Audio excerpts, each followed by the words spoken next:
Hello friends, welcome to smile talk paramedical channel.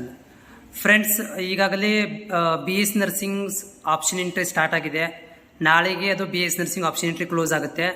ಆದರೆ ನಮ್ಮ B P T ಮತ್ತು AHS ವಿದ್ಯಾರ್ಥಿಗಳು ಕಾಯ್ತಾ ಇದ್ದೀರಿ. ನೀವು ಕೂಡ ಅಪ್ಲಿಕೇಶನ್ ಹಾಕಿದ್ದೀರಿ, ನಿಮ್ಮದು ಕೂಡ ಏನಂದರೆ ರ್ಯಾಂಕ್ ನಂಬರ್ ಕೂಡ ಬಂದಿದೆ. ಆದರೆ ನಿಮ್ಮ ಒಂದು ಕೌನ್ಸಿಲಿಂಗ್ ಪ್ರಕ್ರಿಯೆ ಯಾವಾಗ ಮಾಡ್ತಾರೆ ಅಂತ ನಿಮ್ಮಲ್ಲಿ ಕೂಡ ಒಂದು ಟೆನ್ಷನ್ ಇರ್ಬೋದು.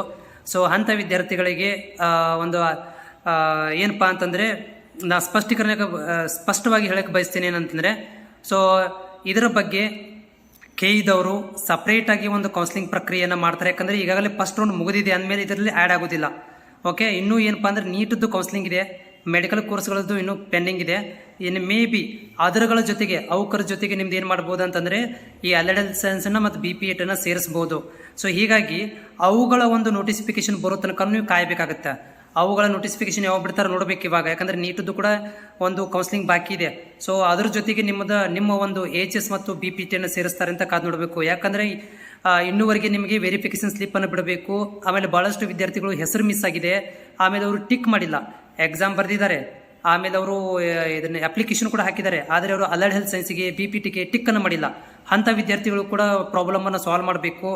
ಆಮೇಲೆ ವೆರಿಫಿಕೇಶನ್ ಸ್ಲಿಪ್ ಬರಬೇಕು. ಅದಾದಮೇಲೆ ಇನ್ನೊಂದು ಮಿಸ್ ಆಗಿರುವಂಥ ವಿದ್ಯಾರ್ಥಿಗಳ ರ್ಯಾಂಕ್ ನಂಬರನ್ನು ಕೊಡಬೇಕು, ಫೀಸ್ ಸ್ಟ್ರಕ್ಚರನ್ನು ಕೊಡಬೇಕು. ಇದೆಲ್ಲ ಪ್ರೊಸೆಸ್ ಆಗಬೇಕಂದ್ರೆ ಸಪ್ರೇಟ್ ಆದಂಥ ಕೌನ್ಸಿಲಿಂಗನ್ನು ಮಾಡ್ತಾರೆ.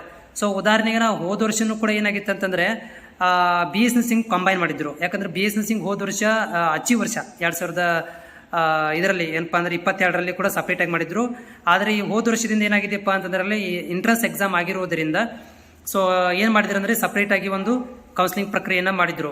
ಸೊ ಈ ವರ್ಷವೂ ಕೂಡ ಏನು ಮಾಡ್ತಾರಪ್ಪ ಅಂದರೆ ಸಪ್ರೇಟ್ ಆದಂಥ ಒಂದು ಕೌನ್ಸಿಲಿಂಗ್ ಪ್ರಕ್ರಿಯೆಯನ್ನು ಮಾಡ್ತಾರೆ. ಸೊ ವಿದ್ಯಾರ್ಥಿಗಳು ರೆಡಿ ಆಗಿರ್ಬೇಕಷ್ಟೇ, ಬಟ್ ಲೇಟ್ ಆಗ್ಬೋದು, ಇನ್ನೂ 1 ವಾರ ಆಗ್ಬೋದು, 2 ವಾರ ಆಗ್ಬೋದು. ಬಟ್ ಇನ್ನು ಪಾಪ ನೀಡ್ದವರು ಕೂಡ ಕಾಯ್ತಾ ಇದ್ದಾರೆ, ನೀಡ್ದವರು ಕೂಡ ವೇಟ್ ಮಾಡ್ತಾ ಇದ್ದಾರೆ. ಸೊ ನೀವು ಕೂಡ ವೇಟ್ ಮಾಡಬೇಕಾಗತ್ತೆ. ಎಲ್ಲಿ ತನಕ ಅಂತಂದರೆ KEದಿಂದ ಏನು ಬರಬೇಕು, ಒಂದು ಆದೇಶ ಬರಬೇಕು. ಓಕೆ, KEದಿಂದ ಆದೇಶ ಬರೋ ತನಕ ಲೇಟ್ ಆಗ್ಬೋದು, ಬಟ್ ಬೇಗ ಆಗುತ್ತೆ, ಇಲ್ಲ ಅಂತಿಲ್ಲ, ಬೇಗ ಆಗುತ್ತೆ, ಬಟ್ ಕಾಯಬೇಕಾಗುತ್ತೆ. ಸೊ ನೀವು ನಾವು ಕಾದು ಸಾಕಾಗಿದೆ, ಎಲ್ಲ ಕಡೆ ಅಡ್ಮಿಷನ್ ಆಗ್ತಾ ಇದ್ದೇವೆ ಅಂತಂದು ಕೂಡ ಅದು ಅಫ್ಕೋರ್ಸ್ ಸೊ ಅದು ಎಲ್ಲರಲ್ಲಿ ಇಶ್ಯೂ ಇದ್ದೇ ಇರುತ್ತೆ. ಅಂದರೆ ಎಲ್ಲರಲ್ಲೂ ಕೂಡ ಒಂದು ಮನಸ್ಸಲ್ಲಿ ಇದ್ದೇ ಇರುತ್ತೆ, ಲೇಟ್ ಆಗಿದೆ ಏನು ಮಾಡಬೇಕು ಅಂತ. ಬಟ್ ಅನಿವಾರ್ಯತೆ ಏನು ಮಾಡೋಕ್ಕೆ ಬರೋದಿಲ್ಲ, ಅನಿವಾರ್ಯ ಇರೋದರಿಂದ ನಮಗೆ ಗೌರ್ಮೆಂಟ್ ಸೀಟ್ ಬೇಕಂದರೆ ಕಾಯಲೇಬೇಕಾಗತ್ತೆ. ಸೊ ಇನ್ನು ಈ ವಾರದಲ್ಲಿ ನನ್ನ ಪ್ರಕಾರ ಈ ವಾರದಲ್ಲಿ ಏನು ಮಾಡ್ತಾರಪ್ಪ ಅಂದರೆ ನೀಟ್ ಬಗ್ಗೆ ಯಾವುದಾದ್ರು ಒಂದು ಪ್ರಕ್ರಿಯೆಯನ್ನು ಕೊಡ್ತಾರೆ.